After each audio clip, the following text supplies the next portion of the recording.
a comprehensive guide to advanced farming. If you need it grown fancy, this video is for you. Farming has been in the game since the beginning, and with every major update or DLC, it becomes increasingly more and more important to the success or failure of a colony. Yes, even a ranching ideologian of obligate carnivores is going to have to plant some crops for the meat to eat. But it doesn't stop there. Oh no.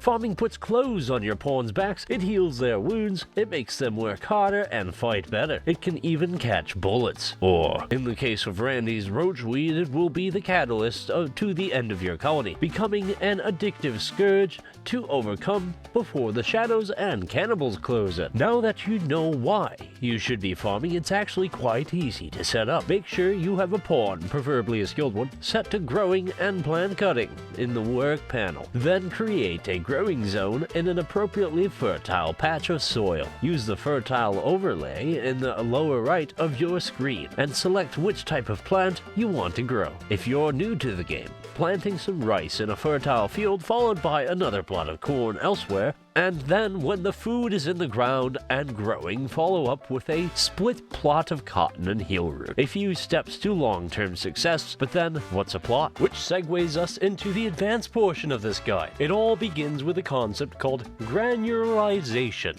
which was explained to me at length while I was tied to the chair by my writer, and now I want to unsubscribe from my life. But my pain is your benefit. Basically, it's breaking up your big, sprawling, barely manageable farming zones into neat, uniform growing zones, or plots, that cover an 11 by 11 cell area. These are admittedly a bit more complicated to set up at first, but are far easier to manage in the long run. Now, why is a plot exactly 11 by 11 cells? Because according to my writer, that is the optimal safe size for a roofed room with no supports inside. It's also the maximum reach of a sun lamp, and not coincidentally, is also the perfect size for a hothouse in cold climates, but more on that later, I promise.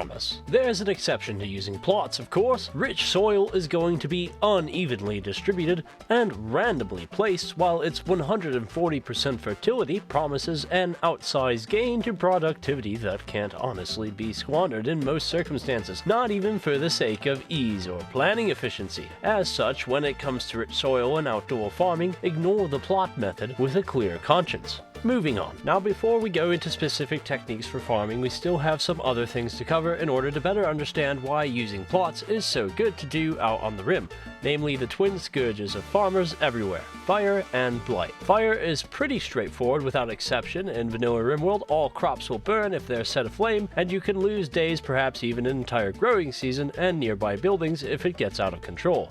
Blight, meanwhile, is far more dire because when it's afflicting a plant, that plant can't give any resources regardless of its growth progress. Further, it spreads rapidly to other plants with exceptions and won't stop without intervention or until there is sufficient space between a healthy crop and a blighted one. The same applies, of course, to fire, except that fire can leapfrog across anything that's flammable. So you may be thinking the answer is simple: space out the plot so that each one can only be affected by a calamity at a time. And while that is intuitive and easy to do, I'm going to argue in this video to not do it, at least not with the plot system. The reason why is simple: space. To totally prevent fire and blight from spreading between plots, there needs to be a gap of 4 cells between each plot. This can very quickly spiral out of control in terms of the footprint that your colony needs to feed itself as it grows, as each plot further and further away adds at least 4 cells of walking distance. Time spent walking isn't time spent working or saving what can be saved. Instead, we use the magical combination of preparation and layout to mitigate our problems, like always.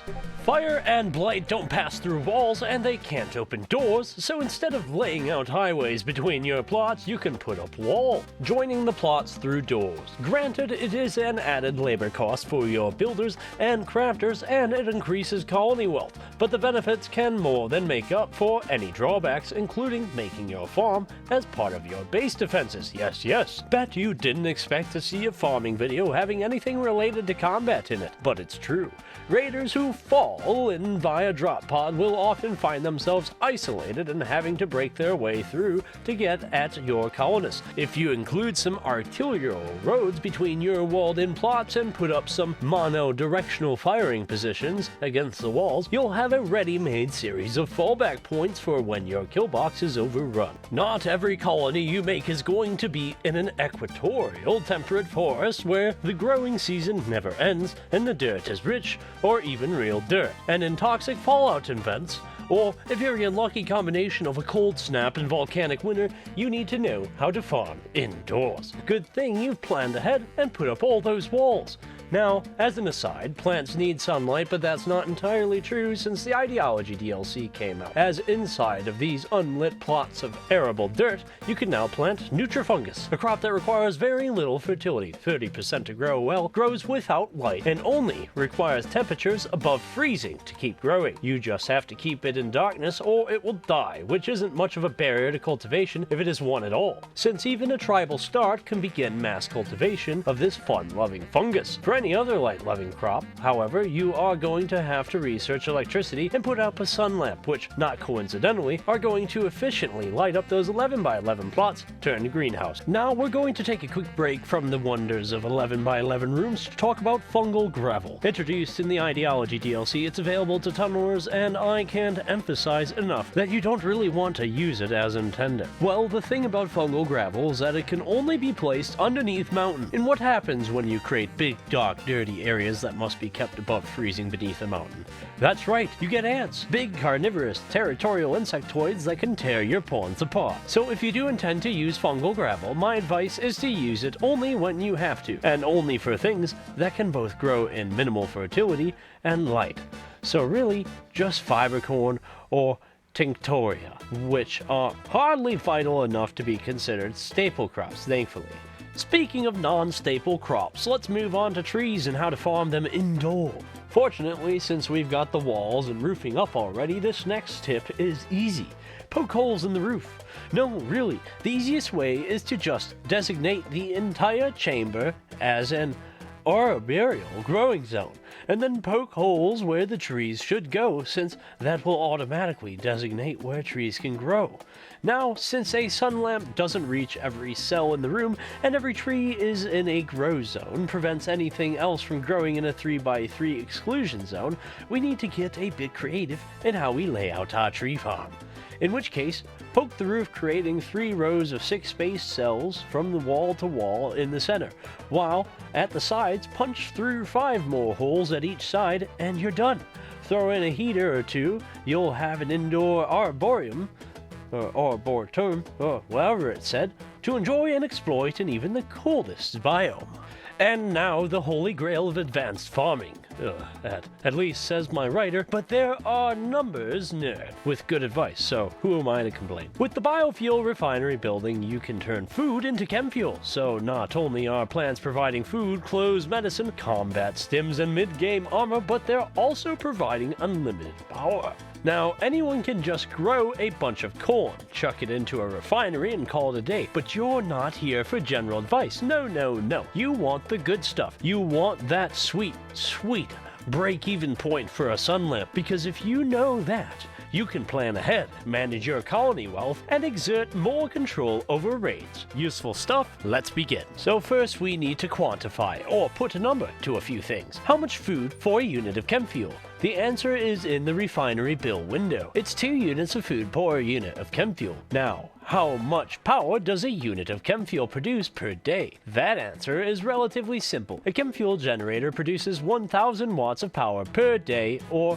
1,000 watts a day. To produce that much power in a day requires consuming 4.5 chemfuel over the course of a day. So to get where we need to be, we divide 1,000 by 4.5 and we get a total, rounded to the nearest hundredth, of 222.22 watt days of power per unit of chemfuel. Now, that number is important because if we think about it as a big pile of stuff needed to grow our crops, we can arrive at the break-even point across any number of chemfuel generators. And why is that? Because Rimworld is a game in which the laws of thermodynamics can have its pants pulled down, allowing us to laugh at its underwear. When grown in a hydroponics tray, rice takes about 2 days of growing time. Now, given off time for nights, a sun lamp will consume 3,225 watt days of power before harvest. Each rice plant yields 6 rice when harvested at 100% yield, or 3 chemfuel for 666.66 watt days of energy. 3,225 divided by 366.66 equals about 5 hydroponic rice plants needed to be harvested to pay for themselves in terms of power cost. But as we know on the Rim, a sun lamp can grow up to 100 plants at a time in full light, and there is no waste to take care of or clear away. So now you see how silly this can get. Hydroponic rice can yield over 19 times as much fuel as is needed to grow it with a single sun lamp. In Rimworld, you can create energy from nothing, and I'm all here for it. Okay, calm down, okay?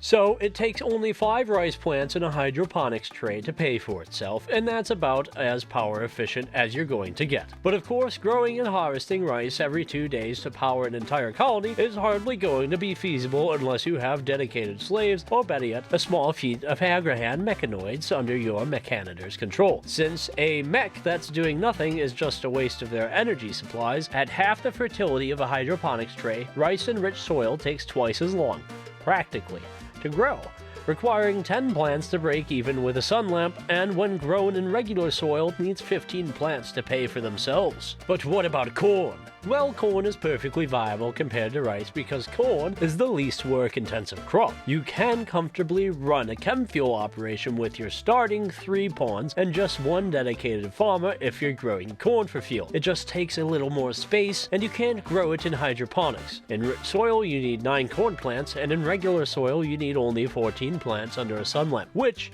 if you remember, is marginally better than rice in regular soil with a drastically reduced work demand. Now let's talk about strawberries. Strawberries are kind of the odd crop out in Rimworld, being in an unhappy medium of fertility, sensitivity, and yield, plus the utility of eating them raw without a mood penalty is hardly worth the food poisoning risk. But what if I told you that unhappy medium was almost perfect for standard colony powers needs? Strawberries grow perfectly fine in hydroponic trays, yield 4 chemfuel per harvest, and take only 4 days to get there, meaning that they can break even at 8 plants or just 2 hydroponic trays. Your farmers can still get other things done, and it's very space efficient. In rich soil, strawberries get interesting in that they're more efficient than rice in rich soil, requiring just 10 strawberry plants to break even. Yet, that falls off in regular soil, requiring 17 plants to pay for their energy investment. Finally, we move on to potatoes, and out of the 4 vanilla crops in Rimworld, they are the weirdest in terms of their... Hold on, let me see if I'm getting this right from the writer. Fertility curve. Oh, well, isn't that fun to say? Yes, unlike the other crops, potatoes have a fertility sensitivity of 40%, which quickly speaking means that while potatoes are still going to grow faster in a hydroponics tray, it might not be worth it to grow them in such expensive conditions for fuel, as the break-even point won't be shifted as much as other crops would. In trays, it's pretty bad at 10 plants. In fact, it's less than corn in rich soil. In rich soil, potatoes are still worse than corn, with a greater work demand at 14 plants, and the minimized sensitivity means that regular soil isn't much worse, with a break-even point of 15 plants.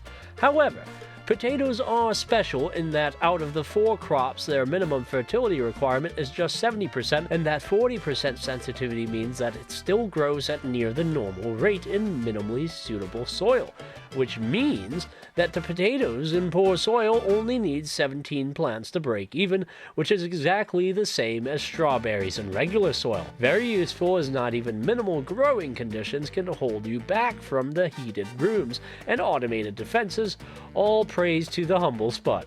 Now, I hasten to tell you, all those numbers I threw at you, they're wrong, and intentionally so for the sake of usability over precision. After all, some slop in the systems needs to account for botched harvest, changes in difficulty settings, running the biofuel refinery, and the fact that both pawns and bots need time to travel to get anywhere. As such, all of the break-even points are actually overestimated, which means that each break-even point actually produces a bit of excess food or chemfuel. What you do with that excess is up to you, but I have a fondness for high explosives myself.